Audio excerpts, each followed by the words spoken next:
En esta oportunidad nos encontramos para trabajar con una bolilla que se llama Fiscalización Administrativa. Es la número 13 del programa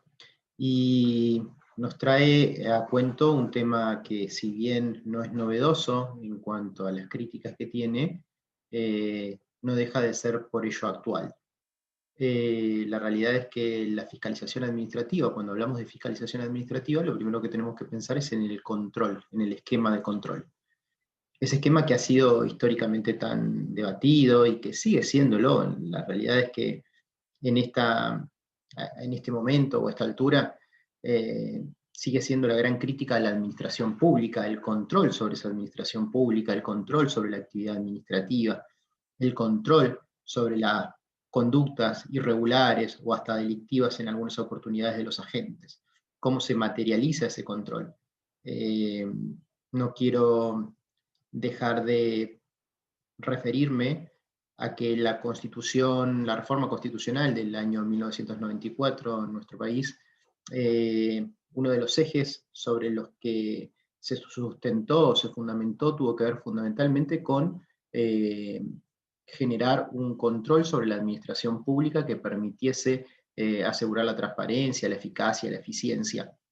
Y bueno, a lo largo de esta jornada, de esta charla, vamos a estar pensando, o por lo menos es el objetivo, o es mi objetivo, es que repensemos entre todos si lo logró.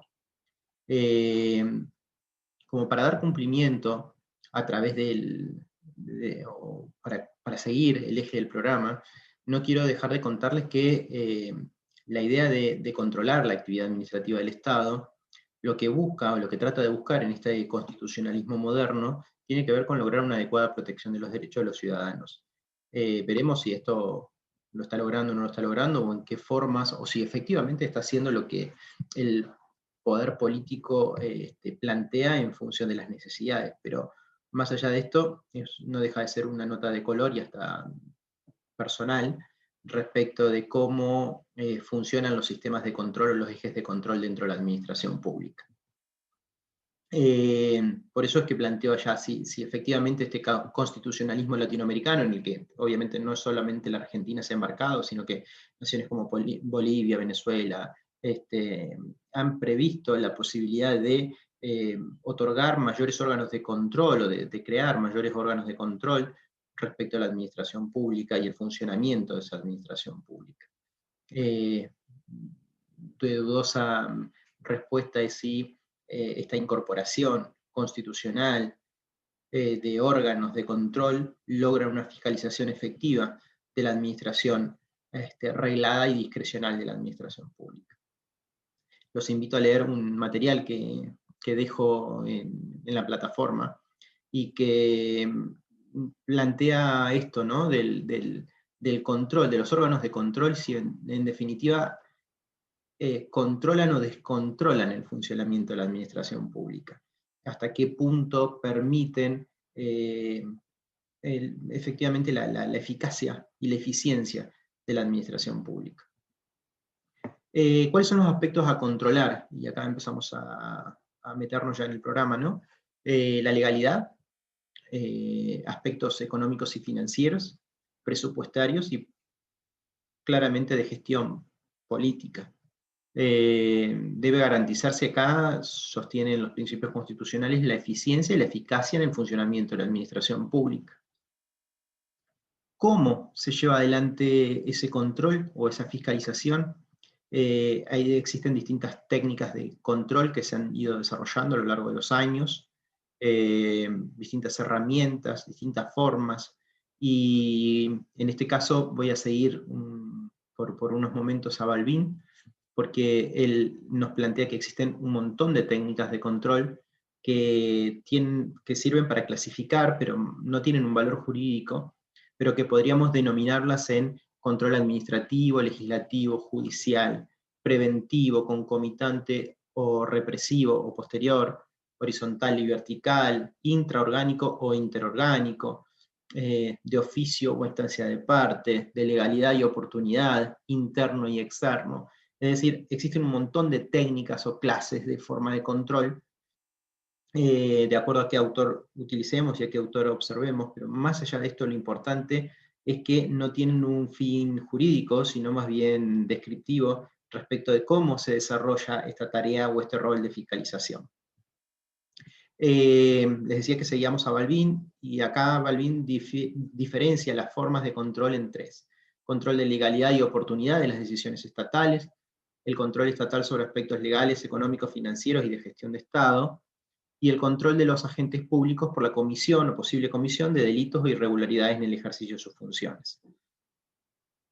Estas tres esquemas o clasificaciones, él las empieza a desarrollar y plantea que van a ser sujetos responsables de ejercer este control,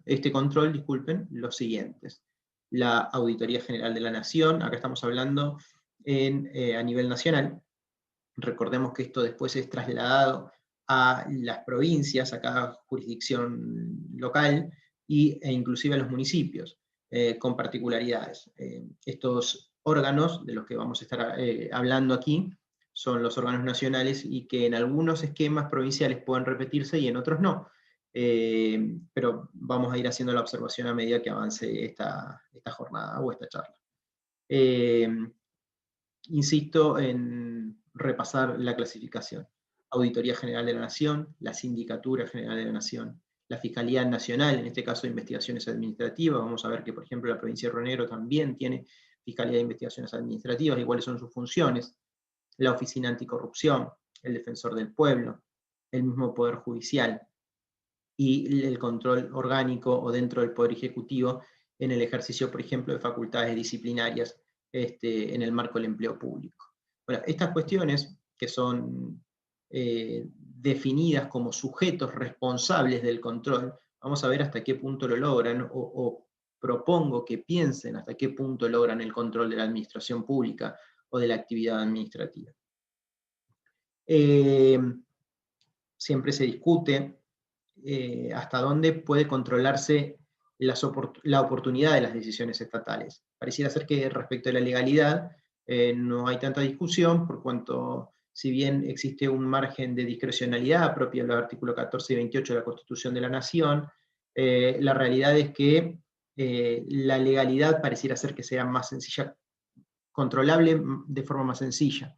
Ahora, la oportunidad, el mérito y la conveniencia pareciera ser que no en todos los casos puede ser controlado, y cuando pensamos del control, lo pensamos en función de la existencia de caso que nos permita, por ejemplo, judicializar una decisión por oportunidad, mérito o conveniencia del órgano estatal. Bajo esta lógica es que decimos que el control de legalidad y oportunidad puede ser ejercido, en principio, por el propio Poder Ejecutivo. Para ello puede utilizar técnicas de abocamiento, de resolución de recursos, porque te van llegando en instancia posterior a la de la toma de decisiones. Es decir, nosotros estamos todavía en una etapa dentro de la cursada en la que no analizamos el procedimiento administrativo propiamente dicho, y cómo ese procedimiento se transforma en proceso al momento de poder judicializar la acción. Bueno, acá, sin querer ingresar en ese punto, quiero marcarles la posibilidad de que, tomada la decisión por parte de un órgano inferior dentro del Poder Ejecutivo, vía recursos, es decir, a través de la interposición de planteos por parte de los ciudadanos, puede ser el Poder Ejecutivo quien en última instancia modifique algunas de las decisiones que se han tomado en función de oportunidad, mérito o conveniencia, o por no cumplirse con la legalidad. A su vez, si el Poder Ejecutivo toma conocimiento de una decisión de un órgano inferior, puede abocarse en el conocimiento del asunto y tomar o ejercer precisamente el control de legalidad y oportunidad, porque en definitiva termina siendo él el competente para tomar la decisión, o se aboca en la competencia que había sido delegada a un órgano inferior. Entonces, el control de oportunidad y de legalidad puede ser ejercido interorgánicamente, dentro o como cabeza en el Poder Ejecutivo. Puede también, y acá es una discusión muy fuerte, respecto de si puede ser ejercida o no por los jueces, y en qué casos sí y en qué casos no. Para ello se exige como regla el agotamiento de la instancia administrativa y la posibilidad de que en el marco de un proceso judicial que viene luego de ese agotamiento de la estancia, de ese recorrido del íter administrativo, se nos permita a nosotros llegar al conocimiento de un tercero imparcial, en este caso el juez contencioso, en los lugares donde existe el fuero contencioso administrativo, y en aquellos lugares donde no, a quien se le haya asignado la competencia en materia contencioso administrativa, para que revise la legalidad y la oportunidad de las decisiones estatales. En este marco, puede ocurrir en el marco de un proceso contencioso administrativo, es decir, después que agoté la instancia administrativa, que es el procedimiento, y llego a la justicia, para que sea en este caso ese tercero imparcial juez, quien resuelva respecto de la legalidad y oportunidad de las decisiones estatales. Y en otras oportunidades puede ocurrir que las decisiones judiciales se han tomado en el marco de acciones constitucionales. Estas acciones, no por regla, no necesitan el agotamiento de la instancia administrativa, y van a ver, por ejemplo, que todas las provincias, así como la Constitución de la Nación, prevé la acción expedita y rápida del amparo, como un remedio procesal de mayor agilidad, sin la necesidad de tener que agotar toda una etapa administrativa previa para acceder a la protección de derechos y garantías constitucionales inminentemente violentadas. Entonces, bajo esa lógica, es que se prevé fundamentalmente que pueda intervenir para controlar la legalidad y la oportunidad de las decisiones estatales un juez en el contencioso administrativo,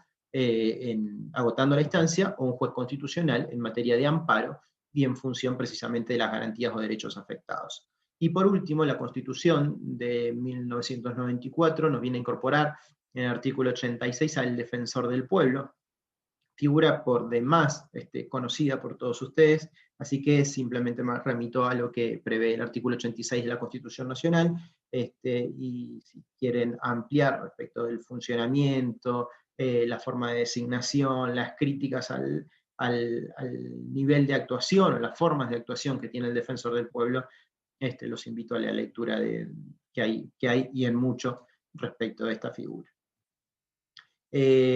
Aprovecho simplemente para enunciárselos y para que lo sepan y para que lo puedan buscar en su caso. La provincia de Río Negro, en su constitución, también prevé la figura del defensor del pueblo. Está prevista una ley que es la que lo reglamenta, la ley 2756 del 94, que establece las formas, mandatos, etc. Recuerden que esta ley ha sido modificada por una ley posterior, la 3635, y lo que trata es de reglamentar el funcionamiento del defensor del pueblo en el ámbito de la provincia, que bueno, también es una figura con muchas críticas respecto del funcionamiento y del que se encuentre o no atado al poder político de turno, y de acuerdo a eso cómo trabaja con la protección de los derechos y garantías del ciudadano. Decíamos que otras cuestiones que se controlan, además de la legalidad y de la oportunidad, son los aspectos legales, bueno, acá volvemos a la legalidad, ¿no? Económicos, financieros y de gestión del Estado. En este sentido, a partir de la reforma constitucional del 94, pero antes también, a través de la ley 24.156, se empiezan a crear órganos de control que buscan la eficacia y la eficiencia en el control estatal. Como órgano de control externo, se incorpora a la Auditoría General de la Nación, el artículo 85 de la Constitución reformada, y en torno a este punto propongo la lectura de un material que también les agrego, de la doctora Miriam Ibanega, que me parece que es súper rico respecto del funcionamiento de este órgano de control externo. Recuerden, todavía ocurre en algunos municipios, por ejemplo, que el control de la actividad presupuestaria, económica, financiera y de gestión lo realiza un tribunal de cuentas. Nosotros todavía tenemos muchos municipios, e inclusive a nivel provincial, en el que la figura del Tribunal de Cuentas sigue funcionando, y lo que trata de hacer en cierta manera es hacer ese control externo respecto del funcionamiento de la administración pública o de la actividad administrativa toda, de gestión pública y política, hasta la cuestión presupuestaria, que obviamente viene atada a aquella otra, ¿no? En el año 94 se incorpora a nivel nacional la Auditoría General de la Nación como órgano de control externo. Ahí, bueno, en la diapositiva les explica cómo está compuesto, pero también aparecen a partir de allí algunas críticas que tienen que ver con la dependencia funcional de qué órgano es, que en este caso es el Congreso de la Nación. Se prevé que ejerce funciones netamente de fiscalización, que no tiene legitimación para judicializar, que debe cumplir con un plan de acción, que es el que indica el qué, el cómo y el cuándo debe controlarse. Y por ello se critica respecto de que el control que realiza en este caso la Auditoría General de la Nación, como órgano dentro del dependiente, como órgano de control externo dependiente del Congreso, es bastante limitado. En este sentido, se habla de que goza de autonomía funcional, pero tiene muchas críticas esa autonomía funcional en función de la designación y dónde se encuentra incluido. El plan de acción del que hablábamos hace un rato tiene que estar aprobado por el Congreso, no tiene garantizado presupuesto propio y no tiene facultades reglamentarias. Esto, en cierta manera, esta auditoría la empieza como a desdibujar, pero insisto, propongo la lectura del material de Miriam que les dejo colgado en página. Órgano de control externo, auditoría, órgano de control interno, Sindicatura General de la Nación. Esta ley, la 24.156, crea la SIGEM, o la Sindicatura General, como órgano de control interno del Poder Ejecutivo, y que va a ser dependiente precisamente del Presidente de la Nación. Allí establecemos cuáles son las funciones, dictar y aplicar normas internas, supervisar la aplicación de normas de auditorías, vigilar el cumplimiento de las normas contables, aprobar los planes de trabajo de la unidad de auditoría interna, etcétera, etcétera, etcétera. Todo esto figura en la ley y ahí, podemos repasarlo de la lectura misma de la ley. Y siguiendo la lógica de la clasificación de Balbín, como les planteaba al principio de esta charla, o esta clase,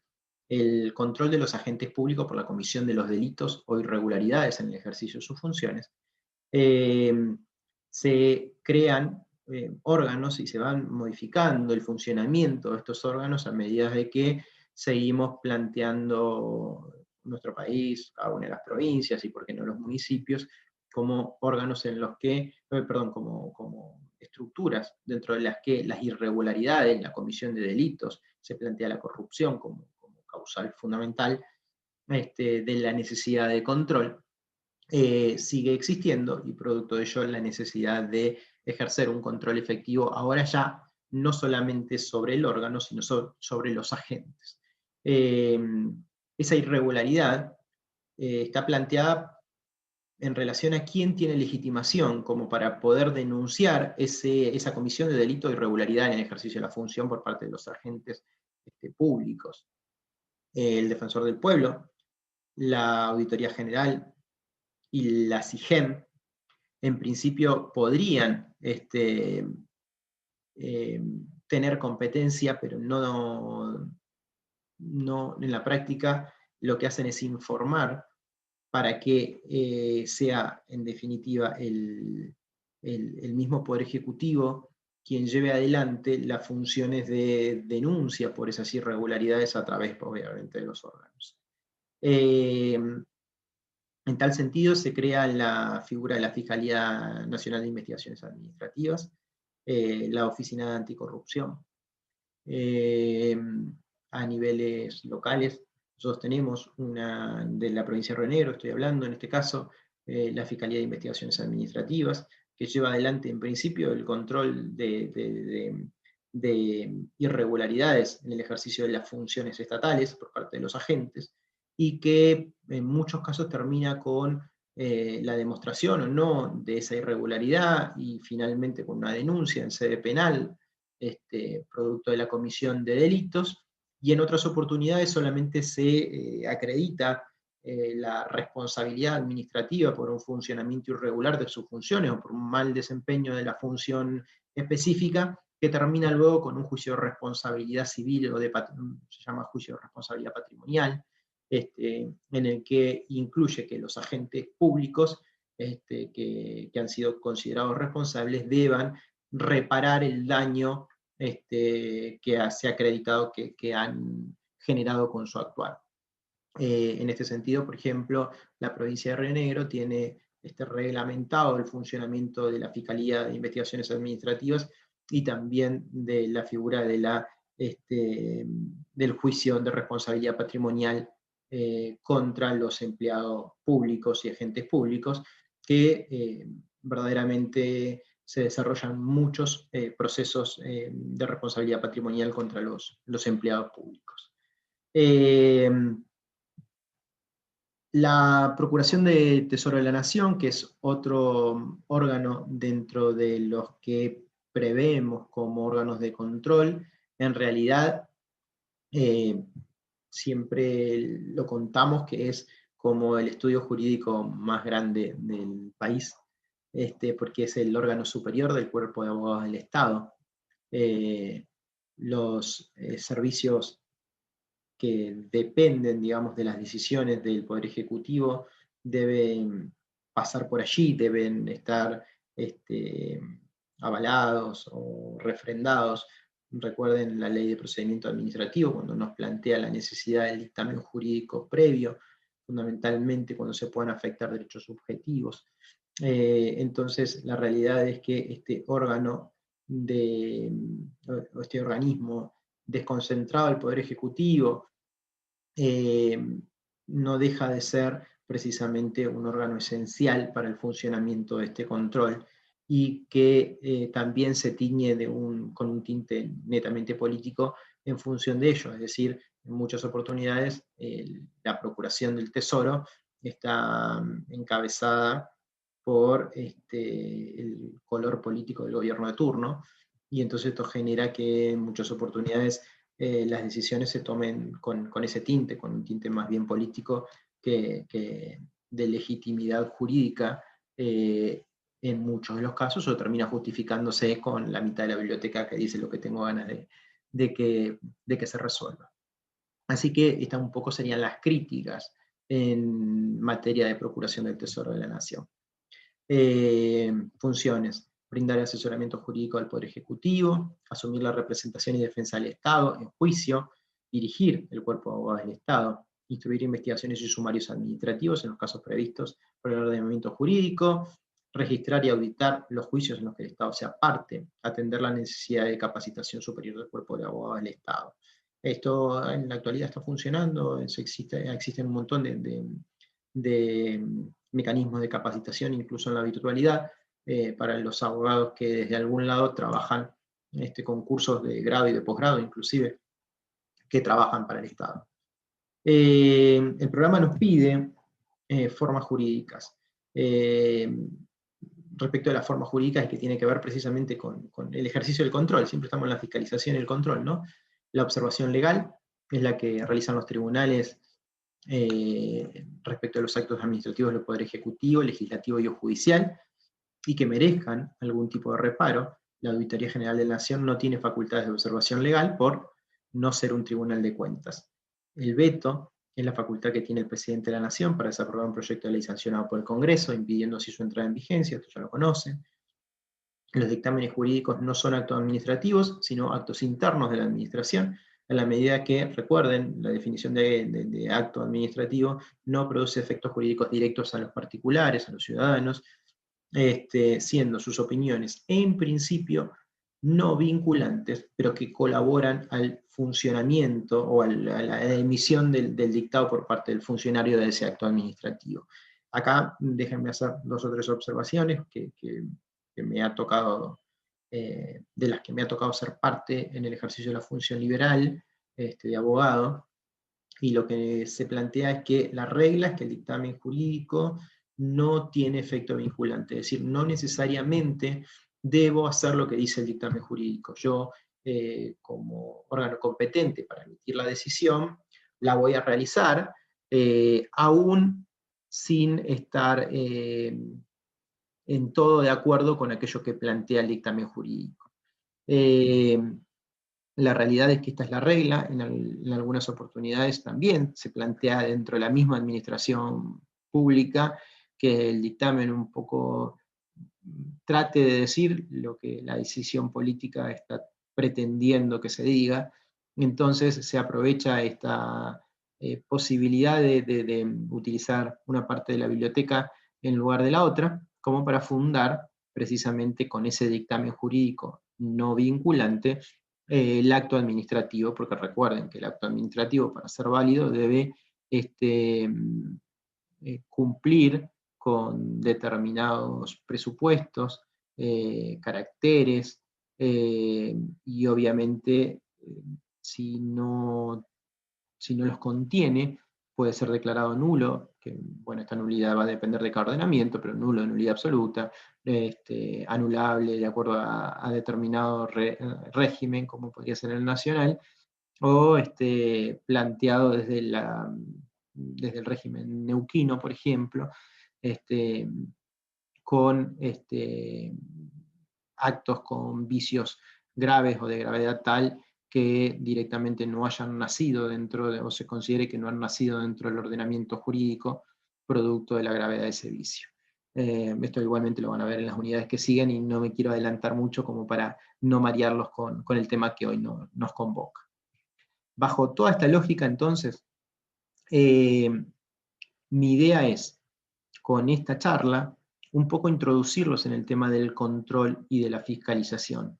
No pretendo que se termine aquí el estudio de la unidad, pero sí quiero que ustedes sepan y entiendan que el sistema de control, fundamentalmente en países como los nuestros, generan que la actividad de la administración pública deba ser controlada. La realidad es que las formas que nosotros tenemos no puedo asegurar que logren el objetivo de la eficiencia y la eficacia, ni de la administración pública en la emisión de sus actos administrativos y de gobierno, ni en el control de los mismos. Pero en la práctica pareciera ser que cada vez son más los pedidos por resguardar o asegurar ese control o esa fiscalización respecto al funcionamiento de la administración pública. Creo que no deja de ser una deuda pendiente que nosotros tenemos como sociedad, y que realmente no en todos los casos creo que la creación de más normas o de más organismos de control permiten efectivamente un control eficaz y eficiente de los actos de la administración pública, y que en la práctica no han tenido, por lo menos, no han resguardado o no han logrado el objetivo que preveía la reforma constitucional del año 94 como un fundamento, un sustento para lograr controlar a la administración pública y el funcionamiento correcto. Por ello digo, es un punto a seguir trabajando, que siempre se encuentra en boga en nuestro ordenamiento, sobre todo porque estamos constantemente acusados, por decirlo de alguna manera, de actos de corrupción en el marco de la administración pública. Por ello la importancia que a priori tienen los órganos de control, como por ejemplo la Oficina de Anticorrupción, que también se encuentra hasta teñida de críticas de corrupción. Por eso es que no necesariamente la creación de órganos de control genera que el control efectivamente exista. Sin embargo, creo que debemos, y es la gran deuda pendiente, a mi modo de ver, que tiene el derecho administrativo, de generar órganos de control o formas de control eficientes. Espero haber sido claro. Cualquier consulta respecto de la temática la pueden desarrollar a mi correo electrónico, matiaslafuente@gmail.com, y nos encontramos en una próxima clase. Muchas gracias.